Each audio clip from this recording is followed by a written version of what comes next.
Suspended EMPD Deputy Police Chief Julius Mkhwanazi made a return before the Madlanga Commission this week, where his implausible version of events in the Emmanuel Mbense murder took the spotlight, raising the question, is he being untruthful and why? Meanwhile, Suliman Carrim's highly anticipated return was halted by his sudden ailment, and Gareth Nissi followed with highly technical evidence in a bid to clear his name in tender manipulation allegations. I'm Canny Maphanga, and this is the Madlanga Wrap. How do you explain the fact that your mother is 10 years older than you, according to you? She's my stepmother. She raised me since I was 8 years or 7 years old. If you were never there and you never saw him, why would he implicate you in something so serious? Dumping a human being's body in a dam, it's not like stealing money or stealing stones. It's a human being. I'm denying it. I'm totally denying. Commissioner, your evidence is as sparse as it is on this subject and is as senseless as it is.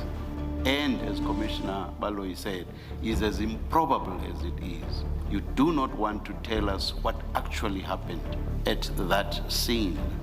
The witness who was due to appear today, Mr. Carrim. Mr. Carrim is still in hospital. Mr. Charles Carlson wants to stand him down to the 29th of April.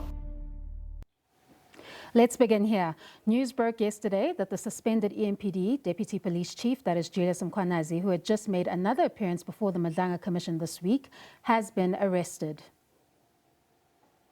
Julius Mkhwanazi has been in custody over the weekend and is expected to appear in the Boksburg Magistrates Court on Monday on charges of fraud, corruption and defeating the ends of justice. While Julius Mkhwanazi has been implicated in several events placed before the Madlanga Commission, the South African Police Services says that Julius Mkhwanazi's arrest has nothing to do with any IPID investigations or evidence led at the Madlanga Commission, which includes the killing of Emmanuel Mbense, the Blue Light Saga, and more. More details are expected on Monday. Now, this latest development, which is now said to be unrelated, takes place just days after the Madlanga Commission shifted its gears back to the alleged rot in the EMPD with the return of Julius Mkhwanazi. James Mkhwanazi was hit with a surprise when documents raised questions about the reasons that he used to seek a postponement in March. How do you explain the fact that your mother is 10 years older than you, according to you? When you say you were born with something else, she's my stepmother. She raised me since I was 8 years. No, so since I was 8 years or 7 years old. Yes, you may, Mr. Mkhwanazi. I still maintain that I didn't lie. You see, and the program says so, and I've explained it, and I'm still going to explain it. And the Commissioner Kumalo just summarized it for me. I didn't lie to the commissioner. Even the day of engagement, remember when it was a consultation, I didn't raise it when we discussed, but towards the end I raised it that whilst we were discussing, I'm having this challenge of a funeral tomorrow.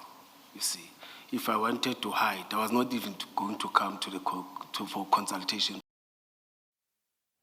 Now, following that issue, the probe moved on to several events, which suggest that James Mkhwanazi oversaw a unit that would allegedly commit crimes under the guise of legitimate operations, and how they would go beyond their jurisdiction to do so.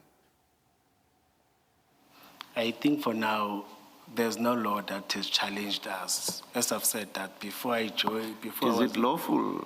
I'm not asking whether you've been challenged. Is it lawful? Yes, in the court of law, they've accepted those dockets, they've sentenced those suspects, you see. And in our minds, or in their minds, it's like that, no, it's lawful, it has been happening. But it did not stop there. The darkest allegation is that James Mkhwanazi's team allegedly went to the home of Emmanuel Mbense to recover goods. This operation led to the murder of Mbense through waterboarding and the disposal of his body in a dam. James Mkhwanazi arrived at the site at 2 a.m. But why? From your statement, when you say Yako woke you up at 2 and you went to the scene just to look at the successes, that is highly improbable. You can't have woken up for something that mundane. What were you going to do with the successes? Nothing you could do. So it's not true that that's why you went there. The late witness D, aka Marius van der Merwe, told the commission that Julius Mkhwanazi was called to the site after Mbense was killed. Witness D further alleged that the purpose of this arrival was for Julius Mkhwanazi to guide the officers on how they should clean up the scene. Witness D alleged that Julius Mkhwanazi tasked him to dispose the body in a dam. This version challenges Julius Mkhwanazi's version that he passed by and never entered the scene. If you were never there and you never saw him, why would he implicate you in something so serious? I mean, this is serious, you know, dumping a human being's body in a dam. It's not like stealing money or stealing stones. It's a human being. Yes, and I don't want to bring other elements. I'm denying it. I'm totally denying it. Now, what becomes interesting about Julius Mkhwanazi's denials is that he never mentions in his statement that somebody died at that so-called operation in April of 2022. He also gives evidence that is quite general and does not explain the presence of 2 of his members in that operation and fails to explain what value he could have added at 2 a.m. He also could not explain what was so serious at 2 a.m. that prompted him to wake up and head to the scene, raising red flags.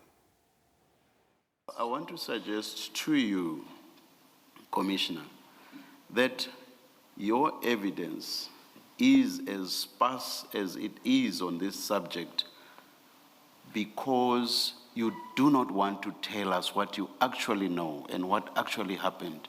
That is why your evidence is as sparse as it is and is as senseless as it is. And as Commissioner Baloyi said, is as improbable as it is. I suggest to you that that's because you do not want to tell us what actually happened at that scene. Now, the test to the extent of the alleged criminality within the EMPD unit reporting to Julius Mkhwanazi turned to the precious stones incident. It is alleged that officers reporting to Julius Mkhwanazi went out of their region and conducted an operation in Rosebank, Johannesburg, at the home of Peter Prinsloo and took 14 million rands worth of precious stones. The team did not have a complaint, and Julius Mkhwanazi failed to mention that he was also at the scene until CCTV revealed that fact. To me, it looked like you tasked them to go commit an armed robbery. No, I'm not that type of a person. I'm not a criminal. I don't do those things. You can even check in my history, in my background. I'm not linked to anything that has to do with these things. I'm not talking about the history. I'm talking about this incident. No, Commissioner. Because if there's no criminal complaint and you go to somebody's house and you confiscate rocks and there's no paper, there's no record of where those rocks are, what happened to them, then it's an armed robbery to me. As these events were tested, patterns emerged among Julius Mkhwanazi and his subordinates in their statements responding to the allegations. That is namely Kershaw Stalls and Aidan Mackenzie. And this shows a pattern, you know, there's a pattern of behavior between you, Stalls, and Mackenzie. It's the same issue with the Brakpan murder and the same issue with the Kilani Rosebank incident, where you seem to be protecting each other. You don't place each other on the scene unless evidence is shown that you were there, and only then do you admit that, yes, I was there. And it's a pattern between the 3 of you to protect each other. That's my observation. And my question is why? Why are the 3 of you always protecting each other, only giving the authorities what you think they need to know, and when you are confronted with evidence, only then do you give the full information? Why do you not give full information from the beginning? Commissioner, to answer you, I see these photos for the first time. No, you don't have to see photos to know that you were at the address. May I answer, Commissioner? Listen to me. Why did you not tell IPID that I know about this operation because I was there? I was there and I spoke to Mackenzie and I know he was part of the operation. Why did you not tell IPID that from the word go? Thank you, Commissioner Khumalo. If you listened yesterday, I've said I communicated with Makakula. I told him, he said, for now, give me confirmation of these 2. I will come back to you. That is why I even said yesterday, I've said to Makakula, but you waited for a long time. Why now are you rushing me to do things like this? That is why you see mistake and everything in this statement. But that's what I've said yesterday. To unpack this further, we are joined by Mike Bolhuis, the founder of Specialized Security Services and a regular with us at Connecting the Dots. Mike, thank you so much for joining us this afternoon yet again, and welcome back to Connecting the Dots. Thank you. Indeed. Mike, it's clear that Julius Mkhwanazi doesn't want to be candid about the Emmanuel Mbense murder in that testing of those allegations. In fact, he doesn't acknowledge at all in the statement that somebody even died at that incident. Absolutely. It's, well, can we still be shocked? But anyway, I would love to forensically polygraph him. And I would love to see what digital and electronic information is there to put him in at all these places that has been just mentioned. You know, this investigation is actually quite easy because there will be more people coming forward. As a matter of fact, there will be much more information coming forward on all these generals. The Madlanga Commission is doing extremely well, and I praise them, and we pray for them. And they have opened up now, unfortunately, the door that we should have this constantly in South Africa. You cannot stop it now because there will be more information. And what's even more impressive is that the man is in jail. I mean, that's like unheard of for a commissioner to be for a weekend in jail. That surely sends a message. I'm impressed. So with the correct police in place, IDAC, and other units and the Maphanga Commission and the hearings working together, getting SARS involved now, getting a good cybercrime involved, it would be easy peasy to put these men behind bars. Indeed, Mike, and I'm curious with your experience in this specialized security space, what you know about this alleged rogue unit within the EMPD that is alleged to have been running this reign of terror, not only in the city of Ekurhuleni, but beyond that particular region, and doing so under James Mkhwanazi's command, that allegedly went rogue in several events that you've heard about that include truck hijackings, kidnappings, extortions, and allegations of theft, to add a few. What do you know outside of the commission about these case numbers that we understand to have existed for quite some time now, that IPID seems to be dealing with for quite a lengthy period that has led to some scrutiny? But based on your work in this space, what do you know about these events implicating these alleged rogue unit members of the EMPD? Well, I don't like the word alleged when it's truthful. It is in effect so. What is shocking, though, is we've been warning for years. We've been receiving information for years, and we've been forwarding this information to the generals, including Sabia. There are so many high-ranking police officers that actually know about this. But as mentioned previously, it's very true. These policemen, these people in authority, in municipalities and in government, they protect each other because they've got something on each other. But the cookie is crumbling, and more and more information will come forward. And with a zero-tolerance basis, this can make a difference. But all of this mentioned, it's been going on for years. This didn't just happen yesterday.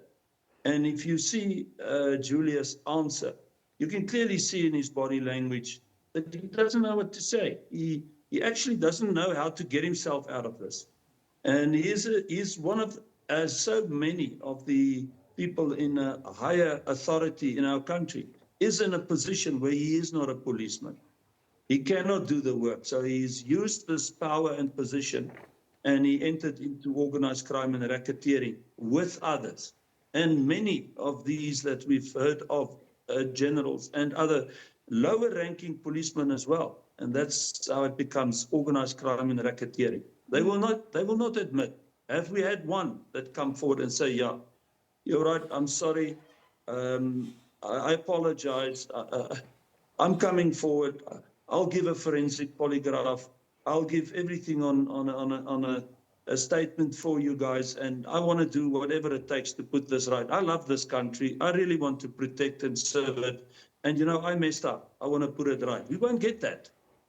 Indeed. And speaking about the arrest of Julius Mkhwanazi that you've mentioned earlier, actually there was a message or a communication from the South African Police Services that this arrest actually has nothing to do with the Commission's hearings or the IPID investigations.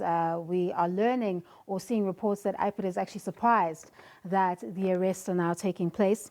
And it means that on the latter, that these IPID investigations that are quite centered on the EMPD are yet to see arrests. And it also begs the question, what more could have been missed about James Mkhwanazi if in fact SABC is stating that this particular arrest that he's going to show up in court for tomorrow with several others has nothing to do with IPID and the Madlanga Commission's probe?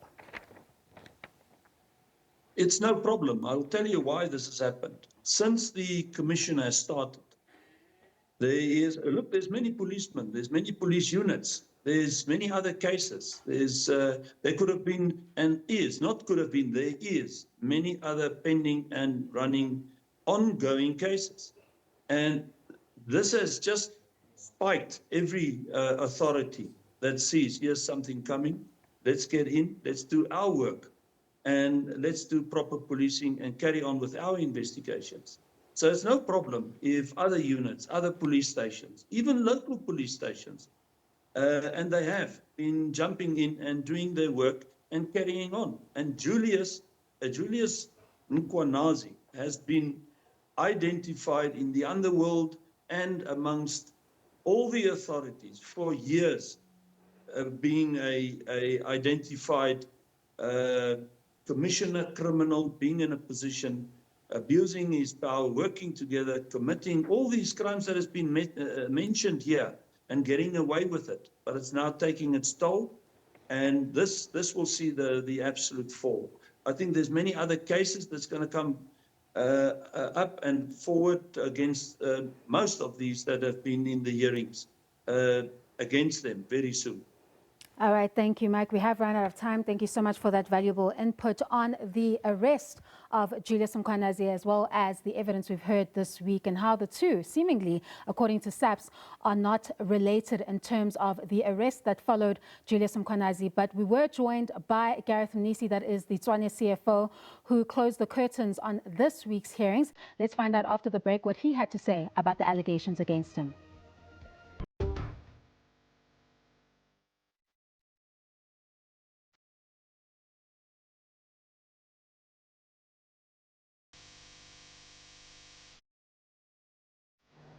And welcome back. Now suspended Tswane CFO, Gareth Nissi was the next implicated person to take the hot seat. Nissi has been implicated in allegations of tender manipulation in the city that were revealed in the WhatsApp exchanges of Sergeant Fanny Nkosi. Nissi, however, says their personal relationship started during a difficult time in his life. At the time, I was going through a deeply painful and hostile divorce, which placed me under immense emotional strain. I found Sergeant Nkosi to be a good listener. I found myself confiding in him increasingly, seeking personal guidance and advice, relying on him for support with respect to the personal challenges that I was facing at the time.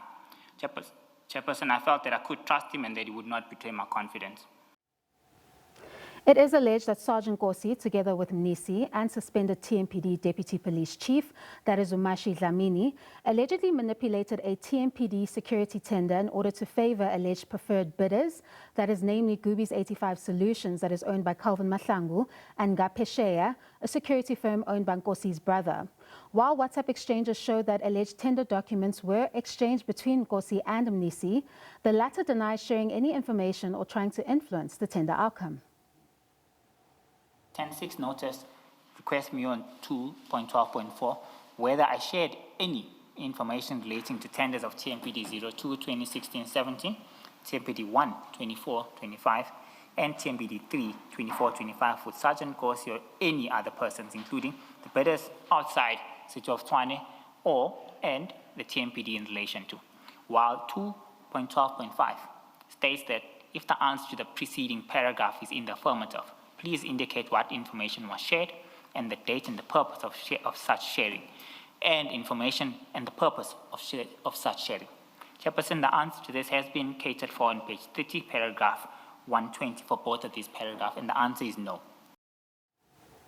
A deeper dive into the pair's WhatsApp exchanges made some discoveries to the Madlanga Commission, such as the 26 February 2025 message where he asked about two individuals within the TMPD, that is Sipho Nkomo and Joe Mabunda.